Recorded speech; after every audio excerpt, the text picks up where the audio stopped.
Bonjour, bienvenue.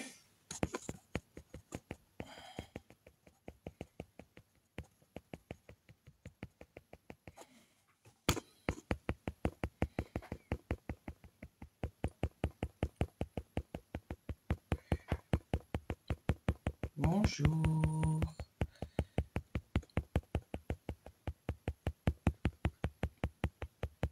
Bonjour, bienvenue. Alors, comment ça va? Tony, bonjour, bienvenue. Nounours, bonjour. Le beau gosse, ah ouais, carrément. Dina, lui, Lies, Belkacemi, Rosy, Nord, bonjour, bienvenue. Emilior, oh, Hubert, Anita, bonjour, bienvenue. Comment allez-vous? Ça va?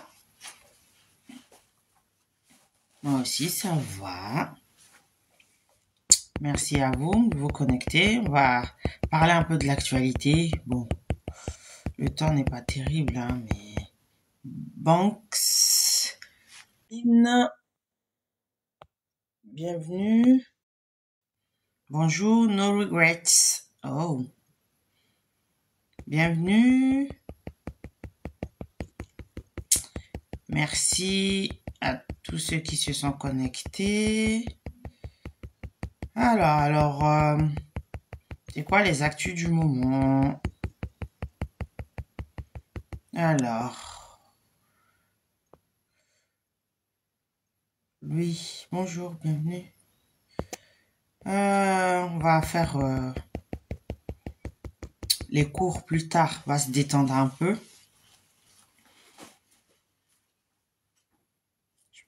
Alors, c'est quoi les infos? Là, je vais parler à l'approche des Jeux Olympiques. Vous savez qu'il reste 98 jours avant le début des Jeux Olympiques. Donc, vous voyez, il y a eu la fête des 100 jours, là. Il y a eu des célébrations, des événements, etc. Jojo Popo, bonjour, bienvenue. Donc, il reste une bonne centaine de jours, c'est-à-dire 3 mois avant le début des Jeux Olympiques. Et donc la presse en parle. Et ça fait partie de l'un des événements du moment. Donc, on parle des athlètes, des alertes de sécurité, des alertes budgétaires, de la préparation de l'événement. Mais bon, de toute façon, avant les Jeux Olympiques de Rio en 2016 ou de Londres en 2012, de toute façon, tout le monde n'était pas forcément prêt. Donc, c'est pas étonnant que tout ne soit pas prêt, même à l'approche des JO de Tokyo, au Japon aussi. Tout n'était pas prêt. Donc, on ne sait pas si en juillet, il y aura une baignade dans la Seine ou pas. Là, j'ai décidé de parler d'actu, de donner des infos, hein, enfin des infos condensées, que certaines personnes ne trouveront pas ailleurs qu'ici, sur cette page. Donc voilà. Malgré tout, on a observé qu'à Londres, à Rio, à Tokyo, les Jeux s'étaient bien déroulés. Donc, il n'y a pas d'inquiétude particulière à avoir. Bon, c'est vrai qu'il n'y a pas vraiment d'enthousiasme par rapport à ces Jeux. Mais bon, on approche, puisque là, déjà, le prix du ticket, le ticket de métro, le ticket T dans Paris, il a été publié le prix a déjà été publié. Donc, pendant les JO, un ticket pour la journée coûtera 16 € au lieu des 2,10 € actuellement, je crois. Un ticket T, 16 € juste pour la journée. Là, il faudra débourser plus de 70 €, près de 80 € pour se déplacer dans Paris pendant une semaine. Vous vous rendez compte? C'est énorme. Mais bon, qu'est-ce que vous voulez? Initialement, les transports à Paris devaient être gratuits pendant les JO. Mais bon, la réalité a rattrapé la région. Donc du coup, maintenant, le ticket... Marie-Claire, bonjour, bienvenue.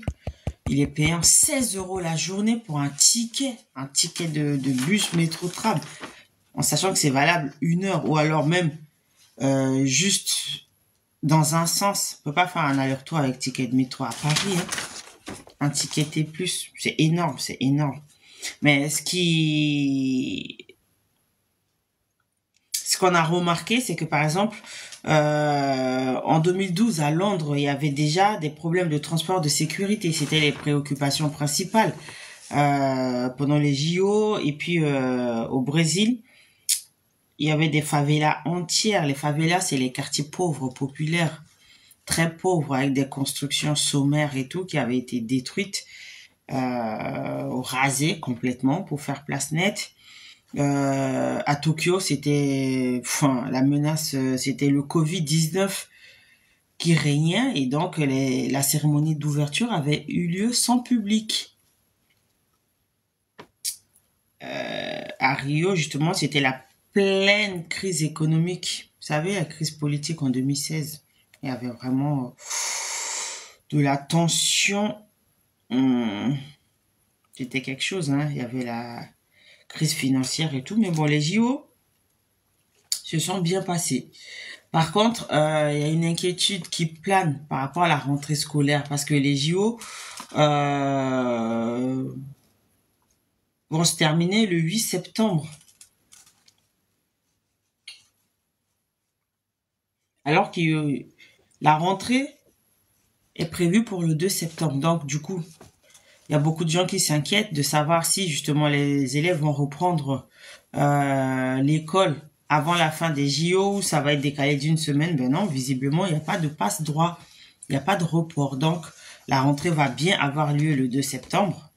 Et puis, ben, les JO, surtout les Jeux paralympiques, vont se terminer vers le 8 septembre. Donc, bon, il y a l'actu, c'est l'actu sur le feu du moment. L'actualité des Jeux Olympiques, en sachant que la flamme olympique a déjà commencé son périple. Donc, cette flamme, elle a été allumée en Grèce le 16 avril, donc il y a 3 jours. Et c'est une torche emblématique des Jeux, hein, donc qui va faire son parcours, qui va arriver à Marseille le 8 mai. Et qui va traverser la Méditerranée. Donc, c'est parti d'Olympie. Donc, c'est des vestiges, hein, du temple de la déesse du mariage Héra. Donc, la flamme olympique a été allumée le 16 avril. Donc, elle va traverser la Méditerranée. Elle va arriver à Marseille le 8 mai. Donc, de toute façon, des départements s'étaient portés volontaires pour pouvoir accueillir la flamme olympique. Mais c'était pas gratuit. Il fallait payer 18 000 € pour pouvoir accueillir la flamme olympique dans son département. Donc, c'est pas donné, hein. C'est pour ça que certaines régions se sont retirées, certains départements se sont retirés, justement, et n'ont plus voulu que la flamme olympique traverse leur département, justement. Donc ça, c'est vraiment l'actu sur le feu. Il y a des zones de Paris qui sont délimitées, qui seront interdites à la circulation. La carte a déjà été publiée. Donc pour tous ceux qui sont à Paris, qui veulent se promener cet été, il faut vraiment s'y prendre à l'avance. Il faut s'armer de patience. Il faut revoir ses trajets, ses déplacements, ses vacances. Et donc, il faut acheter ses tickets de bus, de métro, de tram avant le mois de juillet pour pouvoir bénéficier des tarifs actuels. Sinon, ça va être 16 € par jour. Donc, même pour les abonnements, c'est la même chose. Il faut les renouveler avant. Sinon, les portefeuilles vont chauffer, les cartes bleues aussi. Donc, voilà pour l'actualité des Jeux Olympiques. Et puis, il y a 2 jours, il y a un grand squat à Paris. Le plus grand squat de migrants de Paris a été évacué. Donc, c'est une ancienne usine, donc une entreprise désaffectée qui était occupée illégalement depuis pratiquement 3 ans par plus de 450 migrants. Et donc, à l'approche des Jeux, ce squat a été évacué. Et c'est à Vitry-sur-Seine, donc c'est dans le sud-est de Paris. Et donc, parmi ces migrants, il y avait des femmes enceintes, il y avait des enfants en bas âge. Et pour la plupart, c'était des hommes seuls. Et donc, on les a un peu répartis dans les provinces. Et donc, l'Office français de l'immigration et de l'intégration avait installé des bureaux à ciel ouvert. Donc, pour pouvoir analyser la situation des gens. Et puis, il y avait des bus pour les mettre dans ce qu'on appelle les sas d'accueil, dans les provinces, à Bordeaux, dans les pays de la Loire, etc. Parce que c'est près de Paris. Bonjour Nathalie, bienvenue.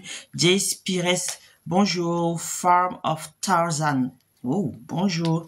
Émilie, bonjour, bienvenue d'avoir rejoint le live. Et donc, c'était dans le calme que l'évacuation a eu lieu, sous le regard des forces de l'ordre. Donc, il fallait convaincre la plupart de ces personnes-là d'aller dans les provinces, rejoindre les provinces des hébergements temporaires.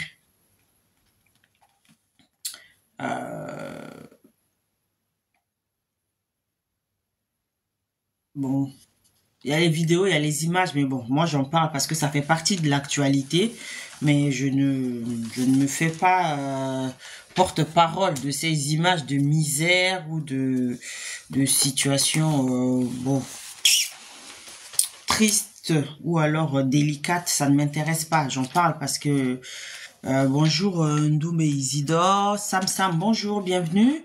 Merci d'avoir rejoint le live. Donc j'en parle parce que ce sont des informations qu'il faut donner, que les gens sachent comment c'est la réalité du terrain. Mais ça s'arrête là. Ou alors j'en parle sous un angle juridique pour expliquer comment la justice fonctionne, comment le droit fonctionne, comment voilà ça se passe. Mais sans plus, je rentre pas dans le détail. Je suis pas dans le côté sensationnel ou alors à me réjouir de cette misère-là ou de cette mode de vie. Non, ça m'intéresse pas. Donc, c'était le plus grand squat de France. Donc, voilà. Bon, la plupart de ces gens étaient en situation régulière. Hein. C'était des demandeurs d'asile ou alors des gens en formation qui n'ont pas trouvé de logement parce qu'à Paris, se loger, c'est un luxe que tout le monde ne peut pas se permettre. Ça coûte excessivement cher. Les logements sont rares et vous disposez d'un emploi stable, bien rémunéré pour pouvoir obtenir un logement à Paris. Donc, forcément, ces gens-là, ils ont trouvé cette solution de facilité que d'occuper des endroits abandonnés, des locaux, des lieux d'anciennes entreprises, d'anciennes usines qui sont plus utilisées. Donc, ils y vivent, il y a de la bagarre, il y a de la violence, c'est une anarchie, c'est une zone, voilà, qui n'est pas disposée, qui n'est pas faite pour la vie de famille, pour les enfants, etc. Donc, voilà, mais il y avait des transports qui étaient là. Il faut dire aussi que l'administration a quand même bien fait les choses globalement, même si il y a des choses qu'on peut reprocher à l'administration, qu'on peut critiquer, mais quand les choses sont bien faites, il faut aussi le dire. Donc, l'administration a mis à disposition de ces personnes-là des trajets, des cars, des bus pour les trajets en province, pour aller les héberger dans des sas dans les provinces. Donc, effectivement, la France, ce n'est pas que Paris. Il y a des endroits en province, les logements sont plus accessibles déjà en termes de loyer, en termes de disponibilité. Et donc, effectivement, il faut que les gens, voilà, se rendent compte de la réalité. Et donc, il y avait des cas, et puis il y avait les forces de l'ordre qui étaient là pour surveiller, parce que de toute façon, comme je l'avais déjà dit sur ma page, il y a des vidéos, hein, c'est le rôle de la police, hein, d'assurer le bon ordre, la sécurité, la tranquillité, la salubrité publique. Là, c'est inscrit dans le Code général des collectivités territoriales, et donc la police était là pour superviser cette évacuation. Et donc, il y a des structures d'accueil provisoires dans les provinces, surtout à Bordeaux et en Val-de-Loire, parce que ça fait moins de 2 heures de Paris, donc c'est plus facile pour les trajets, pour l'évacuation, etc. Donc, il y avait des cars en partance pour ces destinations, bon, qui n'étaient pas très bondés, parce que la plupart de ces gens refusaient de partir dans les provinces, préférant rester à Paris. Il est vrai qu'à Paris, l'accès à l'emploi est plus facile. Il y a beaucoup de boulot à Paris. Il y a des emplois, tu peux changer d'emploi facilement quand tu habites à Paris plutôt qu'en province. Les offres d'emploi sont rares, mais par rapport aux compositions des familles, etc., aux tailles des logements, même à la salubrité du lieu, par rapport à l'hygiène, etc., c'est mieux de partir en province. Donc, voilà aussi euh, Nabila, pardon, Djenadi, bonjour, bienvenue dans le live. Et donc voilà pour l'une de ces informations, de ces actus du moment, des actus sur le feu. Donc ça c'est bon. Ensuite, il y a une actualité à l'étranger qui m'a semblé Kobladjo, bonjour, bienvenue, qui m'a semblé intéressante aussi, c'est au Royaume-Uni. Donc, en Angleterre, le gouvernement de Rishi Sunak, qui est le Premier ministre britannique, veut instaurer une mesure radicale anti-tabac. Donc, en quoi consiste ce projet de loi? En fait, il s'agit, c'est un projet de loi qui a été voté à la Chambre des communes, comme vous le savez, en Angleterre. Il y a ce parlement bicaméral avec la Chambre des Lords et la Chambre des communes, donc chambre haute, chambre basse, comme en France, l'équivalent dans la plupart des pays. Débissam, bonjour, bienvenue. Dans les pays francophones, je dirais, toujours deux chambres au Parlement toujours constitué. Dans la plupart des cas, je parle en général, hein, il peut y avoir des exceptions, de la chambre haute qui est le Sénat et de la chambre basse qui est l'Assemblée nationale. Donc, chambre basse parce que ce sont les citoyens qui élisent directement les députés à l'Assemblée nationale. Donc, c'est plus près du peuple, d'où l'appellation de la chambre basse. Et donc, ce projet de loi a été voté à la Chambre des communes en Angleterre. Et donc, ce projet de loi, parce que ça reste en l'état un projet de loi. La belle petite, bonjour, bienvenue, merci de rejoindre les lives. Si cette loi elle est votée, elle interdirait l'achat de cigarettes aux personnes nées après 2009 pour tout le reste de leur vie. Donc, si vous êtes né en Angleterre, Ricardo Clifford, bonjour, bienvenue, merci de rejoindre le live. Si vous êtes né après 2009 en Angleterre, ce projet de loi vise à vous interdire l'achat de cigarettes ad vitam aeternam. Tant que vous vivez en Angleterre, vous êtes né après 2009, vous ne pouvez pas fumer, vous ne pouvez pas acheter de cigarettes. C'est vraiment une loi ambitieuse, radicale. Sauf que on n'est pas naïf, on n'est pas dans un monde de bisounours. Les lobbies cigarettiers sont très très forts, très puissants, très influents. Ils ont les moyens. Les lobbies, ce sont ces groupes de pression qui mettent les moyens sur la table pour dissuader le vote de toute loi qui va à l'encontre de la vente, de la publicité de cigarettes. Hein. Ils ont les moyens, ils ont des députés dans leur poche. Ça, ce n'est un secret pour personne. Donc, nul doute qu'ils vont rester là, les bras croisés, à regarder le gouvernement mettre en place des lois. Vous imaginez, leur cœur de cible, leur clientèle favorite, ce sont les jeunes, hein, nés après 2009. Faites le calcul, hein. On est en 2024. Donc, c'est les moins de 25 ans, là, qui sont visés à partir de 25 ans. Moins de 25 ans qui sont visés, mais c'est les jeunes qui fument le plus, qui testent cigarettes électroniques avec différents parfums pour les attirer, en sachant que c'est nocif. C'est l'une des premières causes de mortalité en Occident, la cigarette. Hein.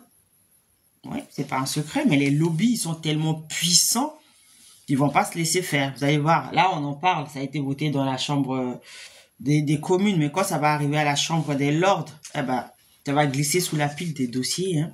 Ça verra pas le jour, hein. Ou alors ça va être tellement vidé de sa substance que ça va être une loi, mais une loi édulcorée, qui va être très très loin de l'idée d'origine, qui est une belle idée, je trouve. C'est une mesure radicale, certes, mais une belle mesure, une bonne mesure, je trouve, parce que fumer, ça tue, quoi.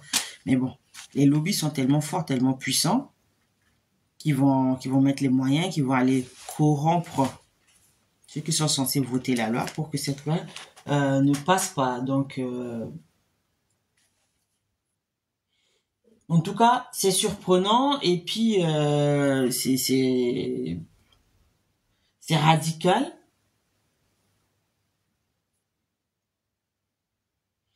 Mais bon, de toute façon, ce qui est sûr, c'est que ce n'est pas la même chose en France, même si normalement la vente de tabac, d'alcool est interdite aux mineurs. Donc la majorité en France étant à 18 ans, quand on a moins de 18 ans, on ne devrait pas pouvoir fumer ou acheter de l'alcool. Sauf que bon, les gens détournent, les jeunes, ils savent comment s'y prendre hein, pour détourner la loi. Et de toute façon là, au Royaume-Uni, la vente de tabac est autorisée qu'à partir de 18 ans. Donc, si ce projet de loi venait à être adopté, bah tous ceux qui résident sur le sol britannique, Jack, bonjour, bienvenue, merci d'avoir rejoint le live. Tous ceux qui résident sur le territoire britannique et qui sont nés après le 1er janvier 2009 ne pourront plus acheter du tabac, enfin ne pourront plus acheter de tabac de toute leur vie. Et bon, ça va être normalement ça. Vraiment, si cette loi elle est votée, ça va être une première mondiale. Donc le Royaume-Uni va devenir le premier pays, l'Angleterre en tout cas le premier pays, parce que le Royaume-Uni c'est pas que l'Angleterre, il y a l'Irlande, il y a l'Écosse, etc. Donc voilà. Mais ce serait le premier pays au monde à interdire pour le reste de leur vie l'achat de cigarettes aux jeunes nés après le 1er janvier 2009. Bon, après faut voir si vraiment ça n'entre pas en contradiction avec des lois déjà existantes, avec la Constitution, etc. et tout. Bonjour, bienvenue à ceux qui rejoignent le live. Donc sur cette page, on parle droit, actualité, mais sous un angle toujours l'angle juridique et c'est l'actualité dans le sens de s'informer, de savoir ce qui se passe dans le monde, pas dans le sens sensationnel ou de dire qui a raison, qui a tort, etc. Ça ne m'intéresse pas. C'est vraiment donner l'information. Parce que l'accès à l'information n'est pas facile pour tout le monde. Elle n'est pas évidente pour tout le monde. C'est pour ça que je distille l'info, je choisis les informations importantes, l'actualité en temps réel que je donne. Donc voilà ce qui se passe ici. Sur cette page. Donc là, c'était l'une des informations. On avait parlé des JO, à venir, des enjeux sécuritaires.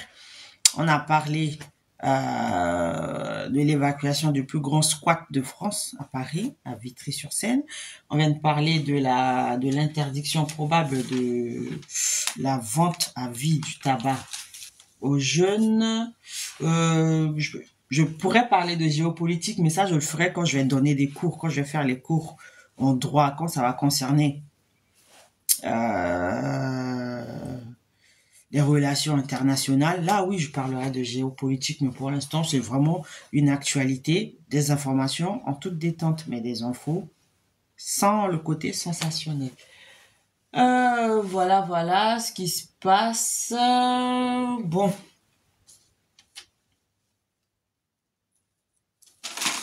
Voilà. Ah oui, et puis il y a aussi l'actualité. Ça, c'était quelque chose hein, dans Lyon. La maire donc de la ville d'Avallon a été mise en examen. Donc je vais lire les motifs, parce que en fait, elle a bon, je vais juste planter le décor.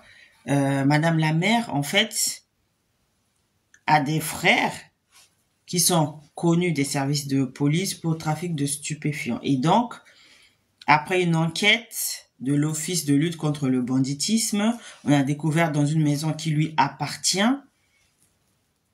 de la drogue. Et donc, elle a été arrêtée, placée en garde à vue, mise en examen et placée en détention provisoire. La maire de la ville d'Avallon dans Lyon. Et donc, la commune d'Avallon. Et donc, cette perquisition au sous-sol de cette maison qui lui appartient a permis de mettre en lumière 70 kilos de cannabis et 1 kilo de cocaïne. Donc, qui ont été découverts. Lionel, bonjour, bienvenue. Merci d'avoir rejoint le live. Et donc, on a découvert ça dans son sous-sol, enfin, au sous-sol de cette maison qui lui appartient, ainsi que dans un cabanon. Et donc,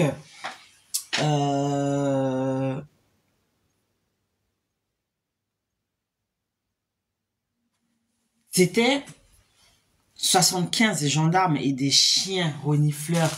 Donc, ils ont fait cette descente-là chez lui, qui ont fait la perquisition et donc qui ont découvert derrière sa propriété 70 kilos de résine de cannabis et 1 kilo de cocaïne. Par contre, les perquisitions qui ont été effectuées donc dans la pharmacie où elle travaille et à l'hôtel de ville, donc à la mairie, n'ont rien donné par contre. Et donc, on a aussi perquisitionné le domicile de ses proches. Julia Beldam, bonjour, bienvenue, merci d'avoir rejoint le live. Et dans ces perquisitions, on a trouvé 2 lingots d'or, 18 faux lingots, 7000 € en cash, en liquide, donc de l'argent liquide,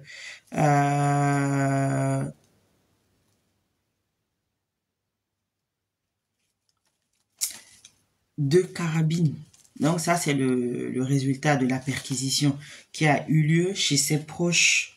Et donc, à Valence, c'est un petit village, hein, comme il y en a beaucoup en France, de 6000 habitants. Donc, vous imaginez un peu le raffut médiatique qu'il y a eu depuis le début du mois. Mais Madame la maire qui est en détention provisoire pour, alors je vais citer les motifs, parce que là je parle de toute façon de ce que alors je sais pas si c'est le ou la procureure de la République qui a fait sa conférence de presse. Ah oui, oui, c'est le procureur de la République d'Auxerre qui a fait une conférence de presse et donc qui a donné ces informations, ce détail-là. Donc les informations sont en ligne et c'est dans le journal. Donc je donne l'information qui a déjà été publiée.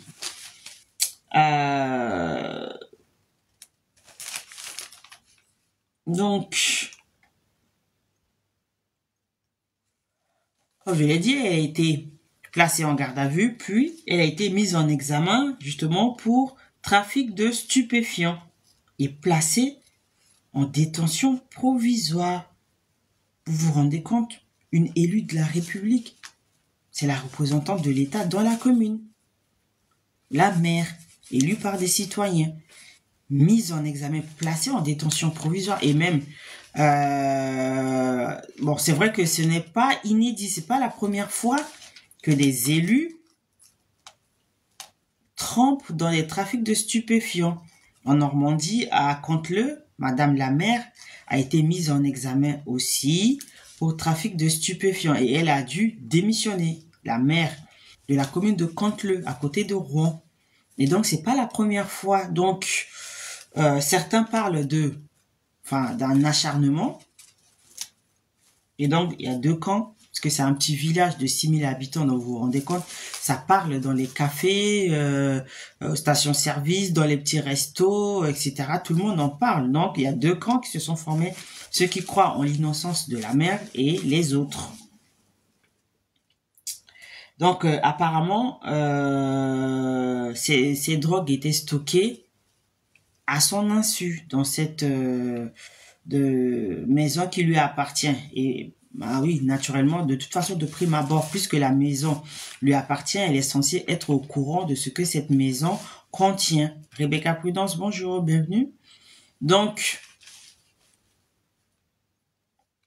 son avocat aussi parle justement de quelque chose qui a été fait à son insu. Et il y a eu une tension avec les élus. Donc,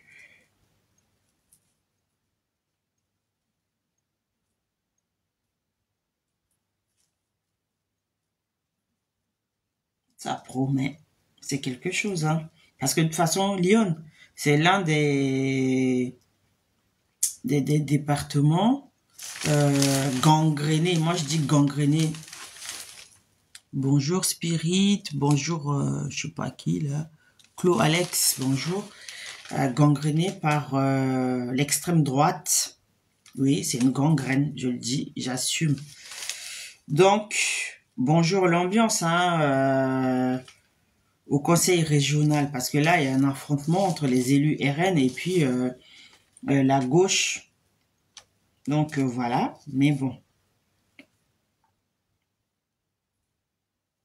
C'est une surprise, et puis, vu l'ampleur que l'événement suscite, c'est important d'en parler, de savoir ce qui se passe ici. Et donc, pour l'instant, la mère a demandé sa remise en liberté.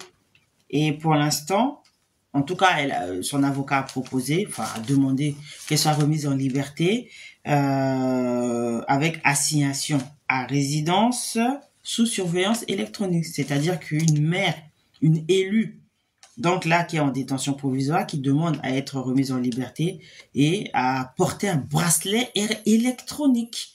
Normalement, ça, c'est le genre de traitement qui est réservé aux délinquants, aux criminels. Enfin, les criminels, même si ils ne sortent pas comme ça de détention provisoire, mais c'est quelque chose. Je sais pas si vous voyez à quel point, vous vous rendez compte à quel point c'est choquant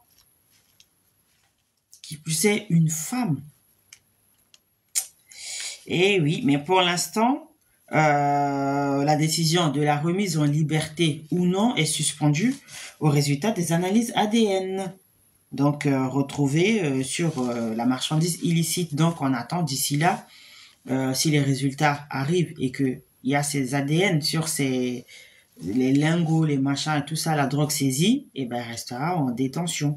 Dans le cas contraire, oui, elle pourrait être remise en liberté, assignée à résidence, en portant un bracelet électronique.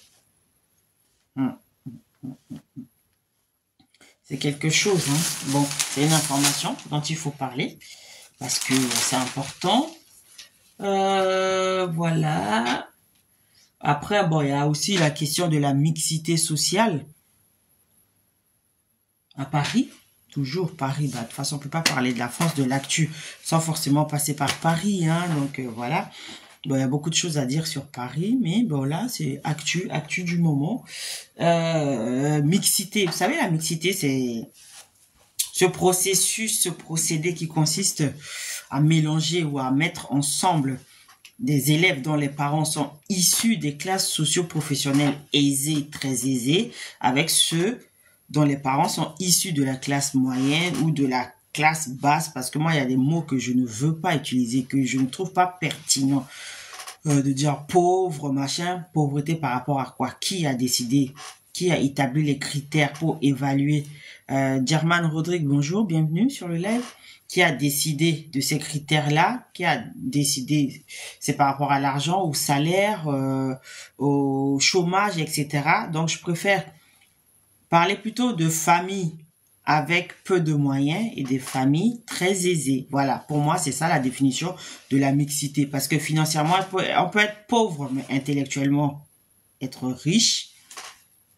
Donc, je sais pas à quel niveau placer le curseur de ce mot pauvreté ou très grande pauvreté. Donc, interactif, mine ou mine, bonjour, bienvenue.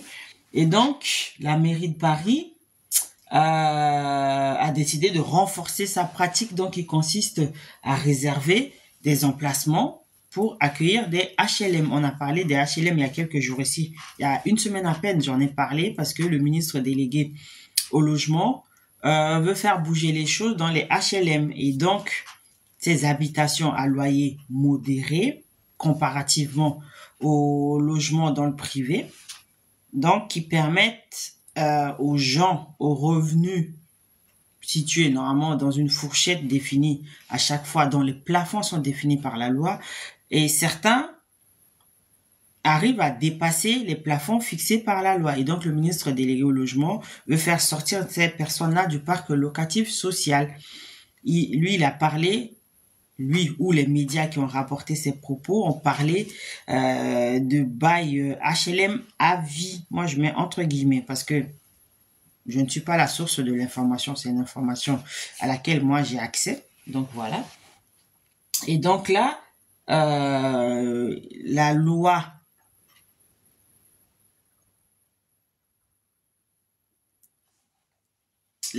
SRU, hein, oblige les communes à avoir un pourcentage de 20 à 25% de logements sociaux dans leur commune. Sauf que certaines communes préfèrent payer une amende plutôt que de construire ces logements sociaux. Donc, ces logements qui sont destinés à accueillir des personnes à faible revenu. Et donc, la mairie a décidé de taper du poing sur la table, donc en exerçant son droit de préemption sur certains endroits afin d'y construire des logements sociaux, donc des HLM. Et donc, le but, c'est vraiment de cibler les quartiers chics dans Paris, par exemple comme le 16e arrondissement. 16e arrondissement, c'est à Porte d'Auteuil, hein, là où se trouve le stade Roland-Garros pour le tennis ou le Parc des Princes. Auteuil par là, Porte d'Auteuil, etc. Donc c'est là le 16e arrondissement, c'est un quartier chic. C'est là où se trouvent presque toutes les ambassades des pays africains. Dans le 16e, Porte d'Auteuil, on trouve toutes les ambassades dans ce secteur-là. Donc on trouve Roland-Garros, etc. Donc c'est un quartier très chic. Et donc la mairie a décidé, par exemple, d'user de son droit pour transformer certains immeubles en logements sociaux pour inclure de la mixité. Je parle du 6e parce que c'est le quartier que je connais le mieux, mais il y a d'autres quartiers chics dans Paris où il n'y a pas de logements sociaux, il n'y a pas de mixité. Donc, les logements sociaux, ils sont plus concentrés dans le 18e, dans le 10e, dans le 20e, dans le 19e, etc. Vous voyez? Montmartre, un peu vers la porte d'Italie, dans le 20e, etc., les portes de Bagnolet, etc., Auteuil, enfin, ces arrondissements-là. Donc, la mairie a décidé de taper du poing sur la table. Il faut savoir que tous les 10 ans, il y a le plan local d'urbanisme, donc le PLU, là, qui, bonjour, bienvenue à tous ceux qui rejoignent ce live d'actualité, donc qui permet de négocier justement avec la mairie, des emplacements, les immeubles, les achats, les transformations, le changement de destination de ces immeubles-là. Et donc,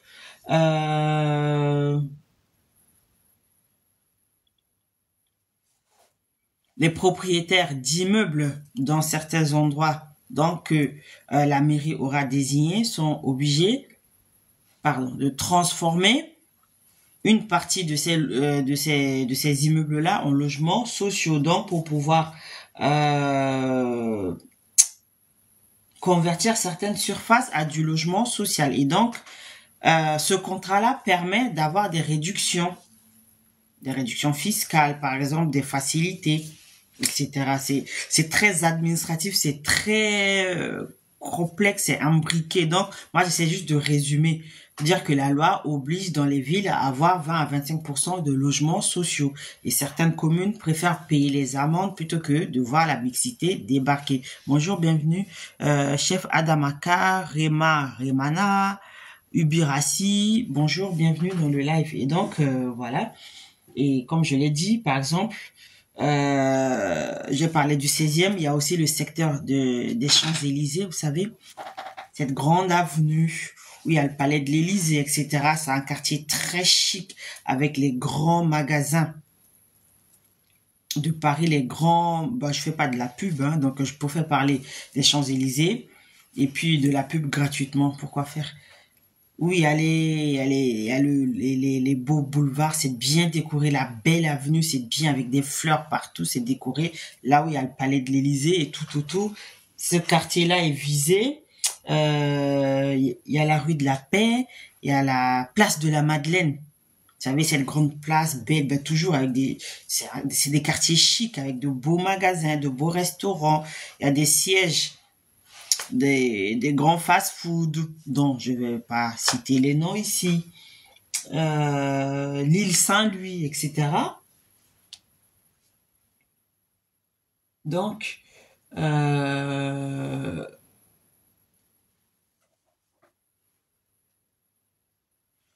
c'est des endroits, c'est des quartiers chics, mais on observe que justement, c'est des quartiers qui sont en déficit de population parce que les propriétaires de ces logements chics sont des personnes très âgées qui sont pas forcément là, ou alors ce sont des personnes euh, étrangères, les très très riches étrangers qui achètent ces logements-là, qui ne les occupent pas, alors qu'il y a des problèmes de logement à Paris. Et donc, la ville gagnerait à consacrer une partie de ces logements-là pour faire de la mixité, pour qu'il y ait de la vie, pour animer un peu les quartiers, avoir du social. Donc, euh, le but de cette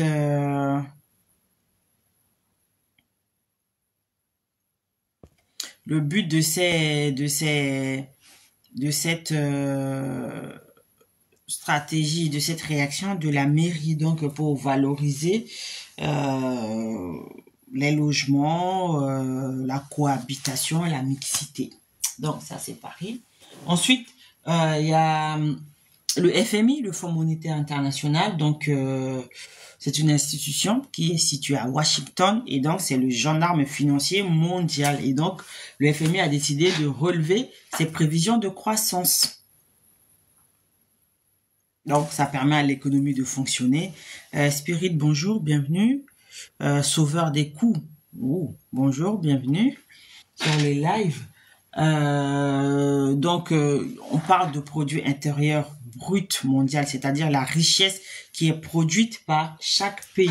Et donc, elle relève ses prévisions parce que vous savez qu'il y a une crise en ce moment au Proche-Orient. Moi, je parle de crise en général. Je rentre pas dans les détails. Moi, je suis pas là pour prendre parti, etc. Donc, c'est une crise qui peut déstabiliser le marché économique mondial et donc augmenter le risque de perturbation des prix de l'énergie. En ce moment, les prix à la pompe, ils sont à un niveau très élevé justement parce que c'est cette zone-là qui produit de l'énergie. Et donc, comme il y a une crise, ça déstabilise le marché, ça perturbe la production de l'énergie et ça risque de se répercuter sur la production de la richesse de chaque pays. Et donc, le Fonds monétaire international, en gendarme de l'économie mondiale, reste vigilant et essaie d'adapter ses prévisions de croissance, etc. Donc voilà, pour rester plus global dessus. Après, pour ceux qui sont intéressés, allez sur Internet, renseignez-vous, vous verrez comment ça fonctionne. Donc là, on parle des taux directeurs, c'est-à-dire des taux qui permettent aux banques, aux États d'emprunter sur les marchés financiers afin de financer leurs projets. Voilà. Et c'est surtout le risque, c'est qu'il y ait un surplus de production et qui n'arrive pas à être écoulé. Et que dans d'autres secteurs de la planète, il y ait plutôt de la pénurie d'énergie. Donc là, littéralement, on parle des énergies carburants, hein, des carburants, essence, fuel, gaz, kérosène, etc. Donc voilà. Ensuite, en France, on parle de réindustrialisation, c'est-à-dire des industries qui sont parties s'installer à l'étranger. Carlos Déborah, bonjour, bienvenue. Merci d'avoir rejoint le live. Et donc, on observe une certaine réindustrialisation en France. Et donc, il y a des sites qui sont retenus par les autorités.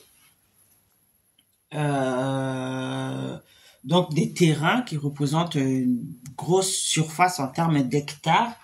Et ce sont des friches, donc des terrains qui sont en attente d'être analysés, d'être réhabilités pour pouvoir réinstaller des entreprises. Et donc, l'État s'engage à faciliter les démarches pour que des entreprises qui sont parties à l'étranger puissent venir se réinstaller. Quincy Miamont, bonjour, bienvenue. Elecplim Store, bonjour, bienvenue sur le live. Et il faut savoir qu'en France, les démarches administratives pour construire ou pour créer une entreprise sont vraiment très très compliquées. Il y a bon, je dirais pas une pression fiscale, mais tout de même, des démarches administratives très complexes. La fiscalité est très élevée en France, donc ça pousse des entreprises justement à déménager, à aller s'installer ailleurs. La main-d'œuvre elle coûte très cher en France. C'est la raison pour laquelle tous les produits qui sont fabriqués en France sont chers. Vous allez installer votre entreprise en Inde, vous ne payez pas la main-d'œuvre de la même façon qu'en France. Vous vous installez en Roumanie ou au Portugal, c'est pas la même chose. Et donc, une entreprise, c'est quoi? C'est une personne qui fabrique des produits, qui les revend pour faire un bénéfice, ou alors qui vend ses services pour faire un bénéfice. Donc, ce qu'une entreprise recherche, c'est des coûts les plus bas possibles. Et donc, si les coûts sont élevés, le bénéfice se réduit. Donc, les entreprises fuient, vont dans les pays où la fiscalité est favorable. En France, les entreprises sont imposées à 33%. C'est-à-dire que quand vous vendez quelque chose, vous faites des bénéfices, il y a un tiers de tout ce que vous avez gagné qui va dans les comptes de l'État. Ça, c'est les entreprises. Et pour les personnes, la fiscalité sur les personnes est encore plus élevée. Hein. On paie jusqu'à 45% de ses revenus en termes d'impôts en France. Hein. C'est ce qui explique que beaucoup d'athlètes vont s'installer, d'athlètes et d'artistes s'installent à l'étranger, dans les pays limitrophes, en Belgique, en Suisse, etc., pour ne pas être imposables en France. Hein. J'avais prévu de faire une petite vidéo sur bonjour, bienvenue à tous ceux qui rejoignent le live sur la fiscalité en France. Je vais vous présenter les plafonds d'imposition en France selon les types de revenus. Vous allez voir, hein. On est taxé jusqu'à près de la moitié de ses revenus, c'est-à-dire vous travaillez, vous gagnez 100, vous payez pratiquement 50 à l'État, 45, en sachant qu'il y a déjà des taxes sur toute la vie courante. Vous achetez du carburant, c'est-à-dire vous mettez de l'essence dans votre voiture, du gasoil, je ne sais pas ce que vous mettez. Vous avez déjà des taxes dessus, près de la moitié du prix. Si vous avez un litre d'essence à 1,90 € par exemple, un exemple, vous avez 60 à 80 centimes d'impôt. Ah oui.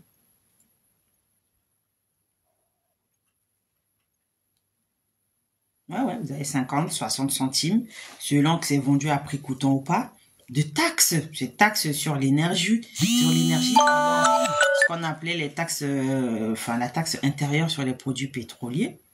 C'est les taxes. Vous allez faire vos courses quand c'est juste de l'alimentaire, de la nourriture. Vous avez de la fiscalité de la TVA, la taxe sur la valeur ajoutée à taux réduit à 5,5%. Vous achetez du papier toilette, vous payez des impôts dessus, de la taxe dessus. Vous achetez du beurre, vous payez 20% de taxes dessus. C'est des impôts, ça va dans les caisses de l'État. C'est l'impôt qui rapporte le plus en France, c'est la TVA, parce que tout le monde la paye.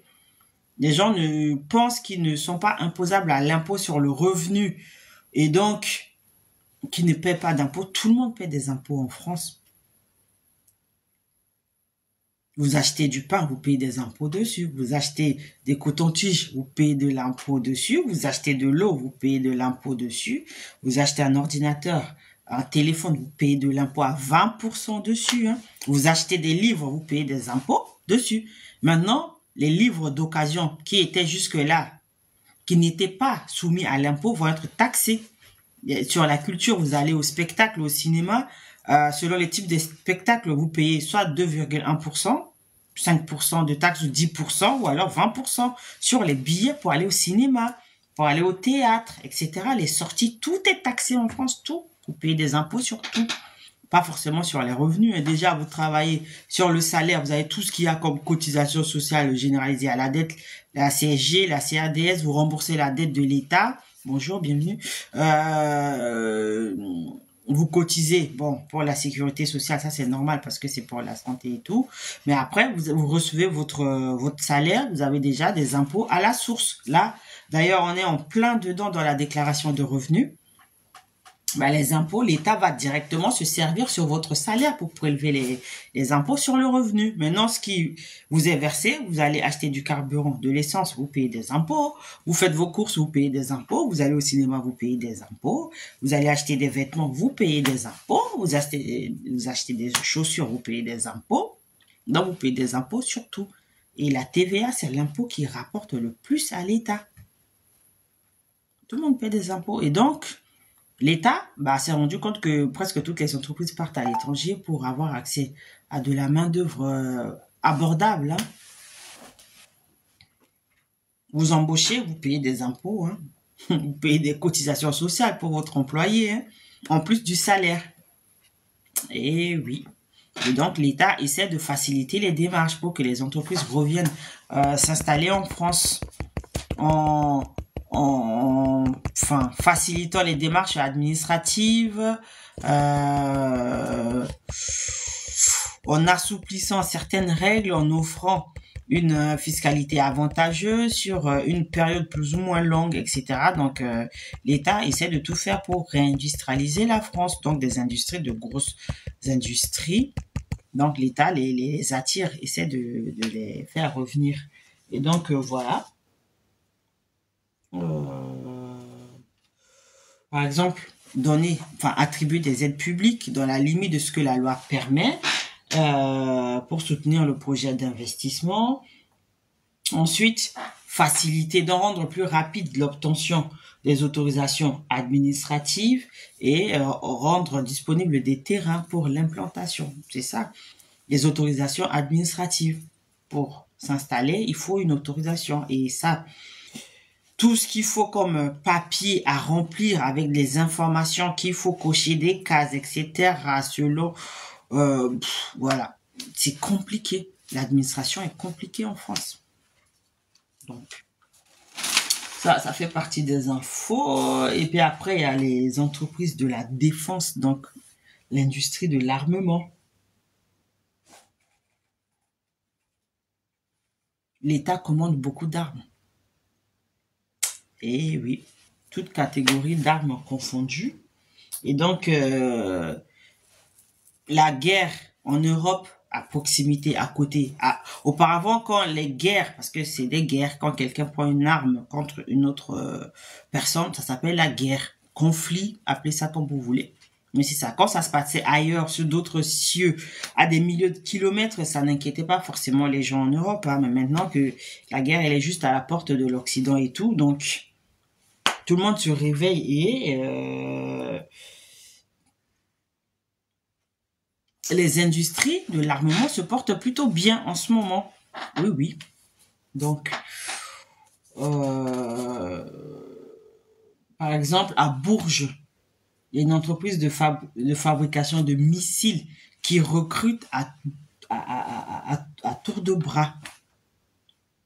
Donc, cette entreprise a repris à augmenter ses cadences de fabrication. Et puis, des entreprises qui aujourd'hui cherchent à agrandir leur site d'assemblage, etc. dans le Loir-et-Cher, dans le Cher, l'aéroport de Bourges, etc. Donc l'industrie de l'armement se porte bien en ce moment en France. Ça recrute à bout de bras. Donc pour ceux qui sont en France, si vous êtes intéressés, hein, il y a du boulot dans l'industrie de l'armement, dans la défense. Et voilà. Et puis bon, je vais pas parler de la rémunération du PDG de Stellantis là.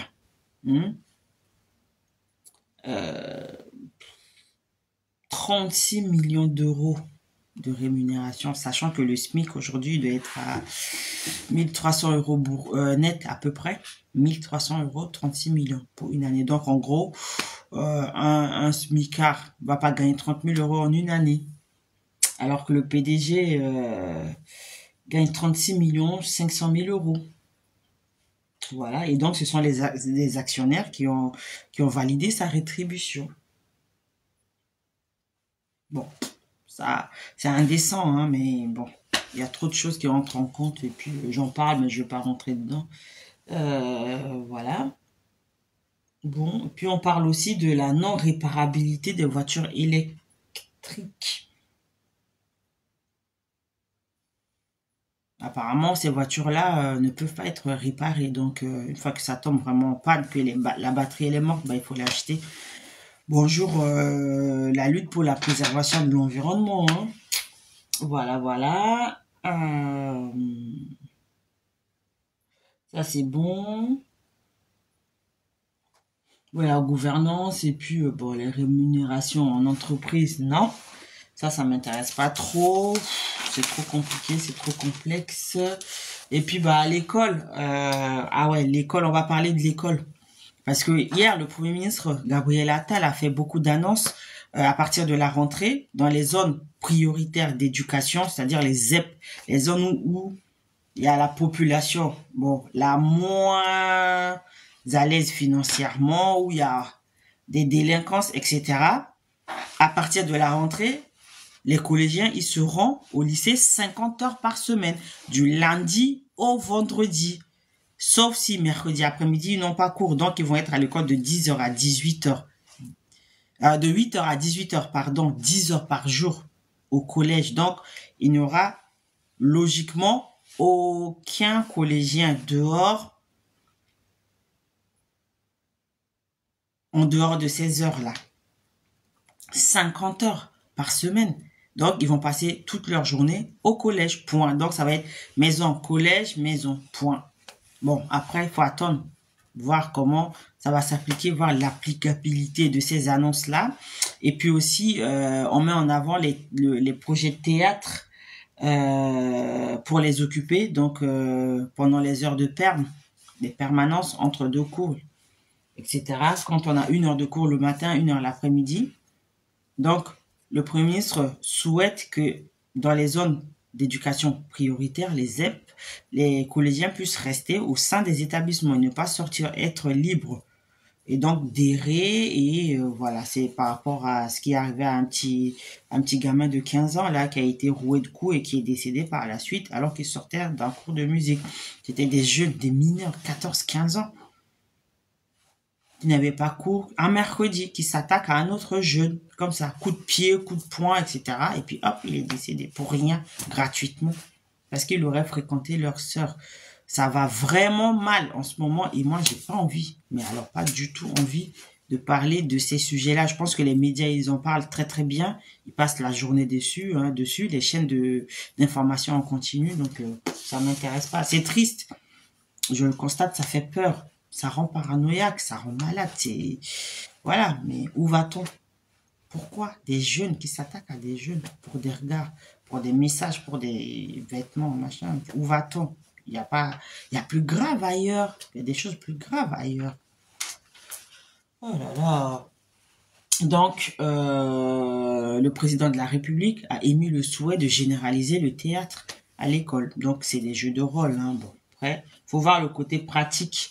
Mais pour l'instant, ouais, c'est de la culture parce qu'il y en a beaucoup qui n'ont pas accès à la culture. Culture, c'est visite dans les musées, etc. Aller regarder du théâtre, aller au ciné. C'est aussi de la culture. Je crois qu'aujourd'hui, sur Internet, on peut rester chez soi, accéder à cette culture cinématographique, là, à moindre coût. Voilà.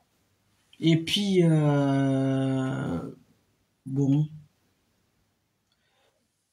On essaie, par exemple, sur la chaîne d'infos publiques, de faire passer la culture en mettant en place, par exemple, les concours de musique classique, etc. Donc, voilà. Bon, je pense que ça y est, on a déjà fait le tour. Hein. Après, il y a le défilé de mode et tout ça. Moi, non, ça m'intéresse pas. Ah oui, il y a eu un phénomène.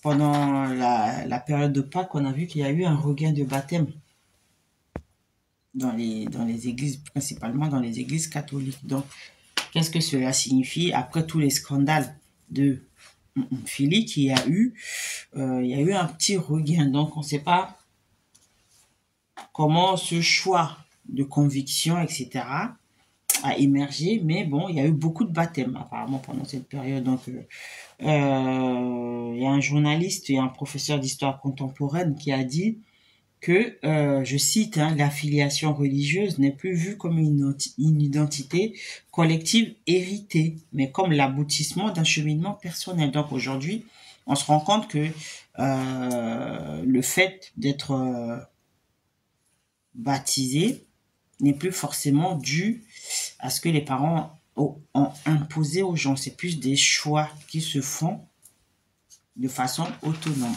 Donc, regain de religiosité, d'affinité religieuse à suivre. Voilà. Et puis après, il y a Esther Duflo, qui a reçu le prix Nobel d'économie en 2019, donc, qui propose de créer 2 taxes mondiales. Donc, la collecte de ces taxes-là doit permettre aux pays, entre guillemets, parce que moi je n'aime pas cette appellation pays pauvres, qui sont menacés par le changement climatique ou qui le vivent de plein fouet, d'y faire face. Et ces taxes-là serviraient de compensation, parce que justement ces pays-là qui n'ont pas d'industrie, ni d'armement, ni d'industrie d'armement, qui subissent de plein fouet les conséquences du réchauffement climatique, hein, des pays industrialisés. Hein. C'est toujours la raison du plus fort qui est la meilleure. C'est ce que dit Jean de La Fontaine. Et oui. Donc, voilà. Voilà. Elle en a parlé. Bon, après...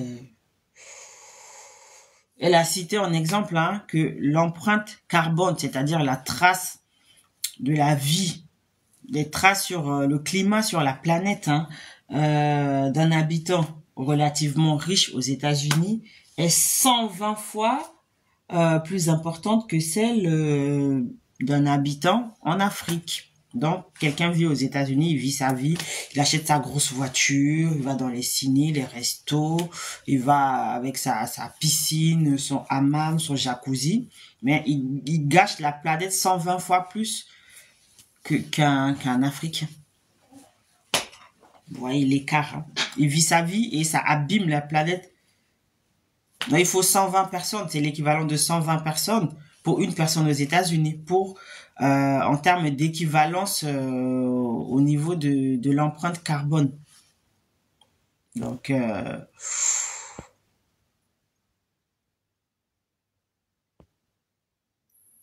voilà quoi. Ouh là là.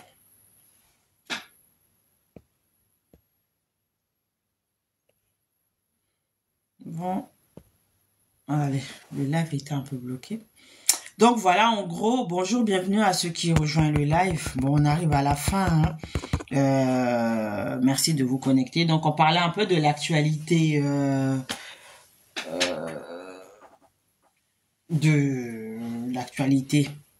factuelle de ce qui se passe, de l'actu en ce moment en France. Donc, on a parlé un peu des JO, de l'évacuation du plus grand squat de Paris, de tout ce qui se passe en ce moment. Donc voilà pour la petite revue de presse matinale. Donc j'ai été ravie de faire ce point avec vous. Donc on se retrouve plus tard pour faire notre cours de droit à proprement parler, parce que sur la page, il y a déjà des vidéos disponibles. Donc, bonjour, bienvenue à ceux qui rejoignent le live. Donc, il y a des vidéos sur le droit. Et certains cours sont réservés aux étudiants, c'est privé, à l'institut, parce que c'est un institut juridique qui est entièrement digitalisé. Donc, si on parle un peu du code civil, il y a le code des étrangers, du droit d'asile, il y a le code pénal, code fiscal, code de la justice administrative. Donc, j'explique un peu. Bon, parfois, je prends certains articles donc que j'explique. Ici, bon, là, on est toujours là hein, sur le code civil, on parle de tout. Et donc, on fait des préparations, des formations en ligne pour les entretiens d'embauche. Il y a des cours de remise à niveau en français. Tout ça, c'est disponible sur la page. Allez vous renseigner. Si vous avez des questions, vous me contactez directement, je vous répondrai. Et puis, il y a aussi le manuel de préparation à l'entretien d'embauche. Donc, dans ce manuel, vous trouverez les principales questions qui sont posées pendant un entretien d'embauche.